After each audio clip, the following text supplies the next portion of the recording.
stata una storia molto naturale e molto, diciamo che è cresciuta un po' alla volta.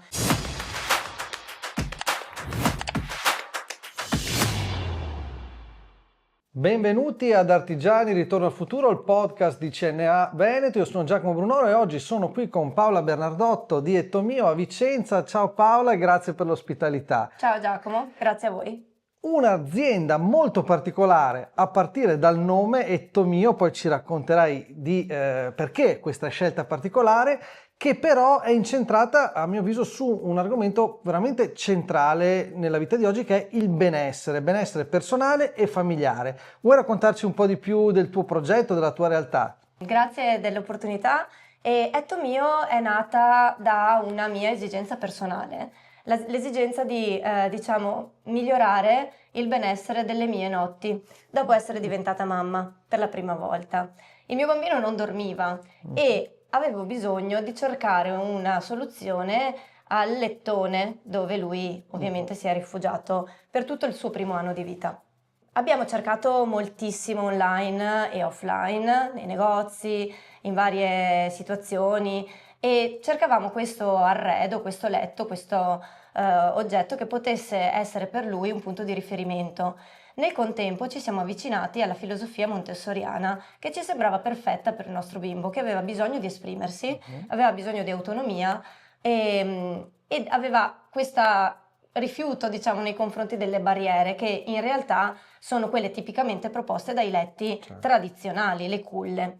Quindi non trovando in quel momento, parliamo di 10 anni fa circa, un oggetto che fosse all'altezza delle nostre richieste, quindi che avesse una certa qualità, che fosse bello esteticamente, che fosse sano, che potesse resistere anche negli anni, abbiamo deciso di farlo fare ad un artigiano locale. E quel letto è stata la svolta. Quindi Giuliano, il mio bimbo, ha iniziato a dormire, ha iniziato a sentire quel luogo come un luogo tutto suo. E anche voi avete iniziato a dormire, E noi abbiamo iniziato a vivere più serenamente le notti e anche i giorni, perché era abbastanza pesante la privazione del sonno. E proprio quando è arrivato a casa, aveva 1 anno e mezzo circa, e ha esclamato "Etto mio", e diceva "Etto mio" a tutti quelli che poi in casa nostra arrivavano per cene o altro, e lui li portava con grande orgoglio a vedere questo lettino. Nel contempo sono entrata in maternità del mio secondo bambino e in quel momento, essendo che stavo bene e avevo voglia comunque di non passare le giornate, come dire, a oziare o a semplicemente godermi la maternità, ho deciso di mettere a terra un'idea che avevo in testa, che era l'idea che in realtà era nata proprio con l'arrivo di Etto Mio a casa nostra, cioè di proporre questo letto anche ad altre famiglie che come noi potevano avere la necessità e l'esigenza di cercare qualcosa di alternativo alle proposte di mass market. Devo anche essere sincera che 10 anni fa, parliamo di 8 anni fa in realtà a questo punto della storia, di letti montessoriani non ce n'erano molti. La filosofia montessoriana cominciava comunque ad essere una filosofia sempre più in voga, ma anche sempre più in cui le famiglie credevano.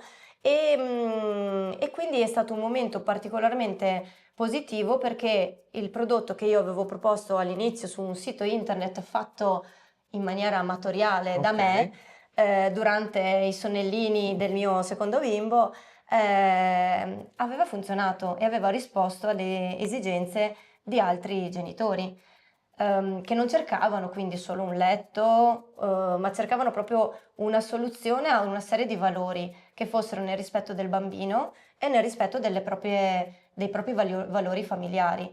Etto Mio infatti non è un letto con un legno a caso, non è un letto prodotto in un posto a caso o dove conviene, è un letto fatto dagli artigiani locali, con legno certificato e selezionato, ed è studiato per poter ospitare in maniera, diciamo, accoccolante, accomodante il bambino, ma nello stesso tempo permettere al genitore di stargli accanto, di star comodo, di godere anche lui di questo momento magico che è in realtà un momento magico quando funziona, quello dell'addormentamento e del sonno.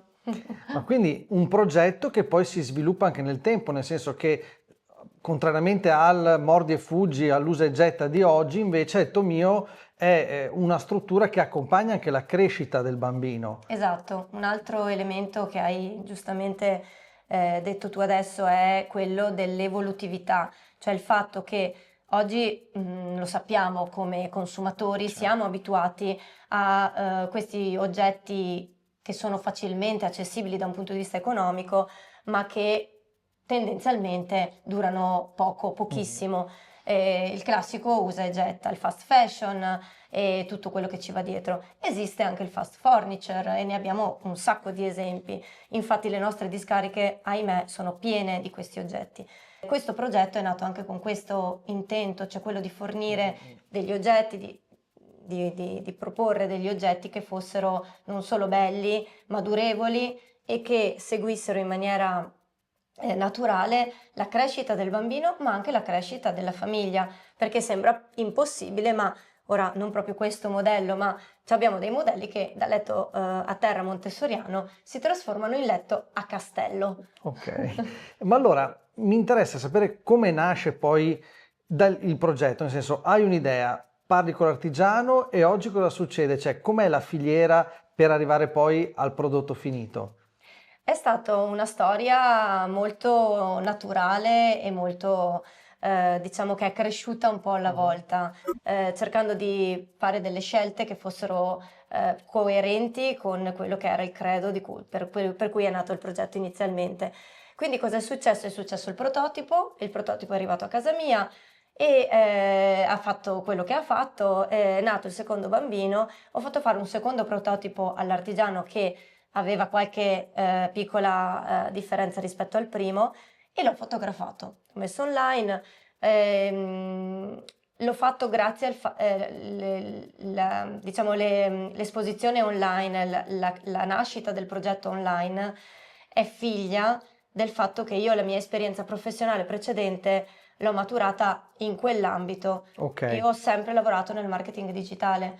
Ultimissima esperienza che ho avuto prima di iniziare Etto Mio è stata proprio nell'e-commerce e questo mi ha permesso di capire, comunque sapere quali fossero le leve più importanti per poter iniziare un progetto e magari farlo funzionare fin da subito.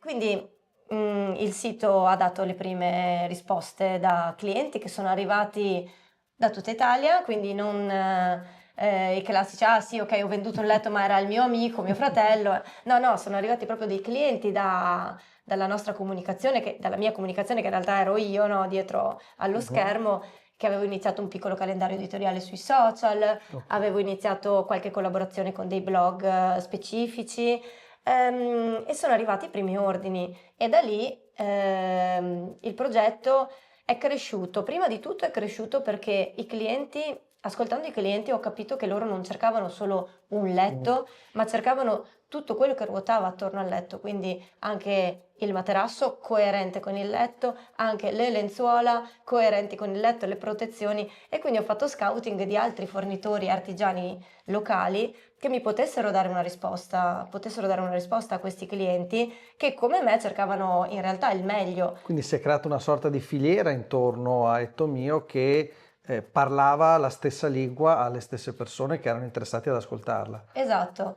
Oltretutto abbiamo cercato, ovviamente solo in Italia, ma anche abbiamo cercato per quanto riguarda la filiera del legno di concentrarci all'interno di un tessuto territoriale e abbiamo trovato appunto diversi fornitori che fanno in questo momento diversi componenti o diversi oggetti e sono veramente a pochi chilometri di distanza uno dall'altro. È stato molto facile, tra virgolette, pensandolo adesso, è molto naturale più che altro scalare un po' la fornitura da fornitori molto piccoli a fornitori che comunque per noi è un continuo scouting di nuove aziende che potrebbero poi entrare all'interno del nostro network, fornitori leggermente più grandi o più capaci di rispondere alle esigenze di produzione che abbiamo avuto poi nel tempo.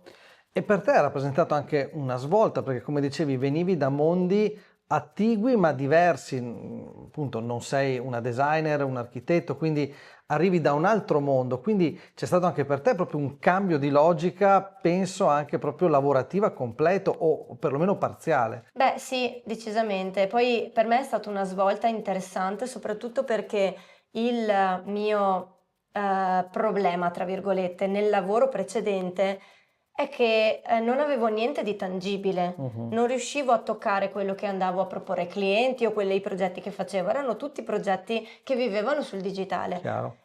Quindi iniziare a lavorare su qualcosa di concreto, posto che appunto io mi sento molto pratica come persona, quindi riuscivo a trovare anche delle soluzioni dei problemi reali che c'erano magari sul prodotto o migliorie da fare, insieme all'artigiano.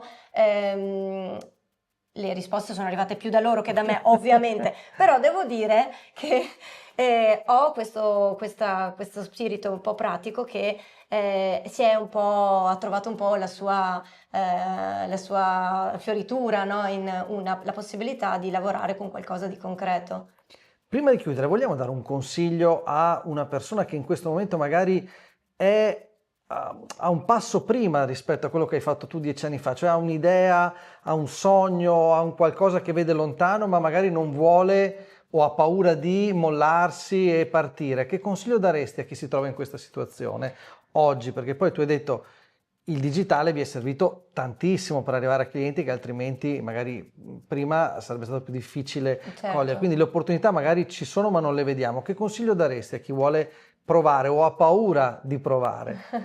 Allora, tantissimi consigli, ma uno su tutti che per me è stato un consiglio che mi sarei data prima di quando in realtà l'ho fatto effettivamente, è quello di cercare un mentore o una mentore che possa accompagnare nel primissimo percorso, ma anche poi in tutto il resto della vita della crescita dell'azienda. Cioè una persona che magari si inserisca nello stesso settore in cui si pensa di iniziare quell'attività o che possa avere un'esperienza che ha maturato nel tempo e che possa dare quei consigli giusti per, diciamo, evitare certi errori, perché poi quando si è all'inizio, quando si è piccoli e capita l'errore, è difficile scavallarlo e si ha le spalle meno forti. Io allora a questo punto ringrazio Paola Bernardotto, vi consiglio anche di andare a vedere il sito di Ettomio dove potrete approfondire il prodotto appunto realizzato in questo bel viaggio imprenditoriale, questa visione, possiamo chiamarla una visione che si è concretizzata, e vi invito naturalmente a seguire il prossimo episodio di Artigiani Ritorno al Futuro, il podcast di CNA Veneto. Ciao a tutti, ciao Paola e grazie. Ciao a tutti, grazie a voi.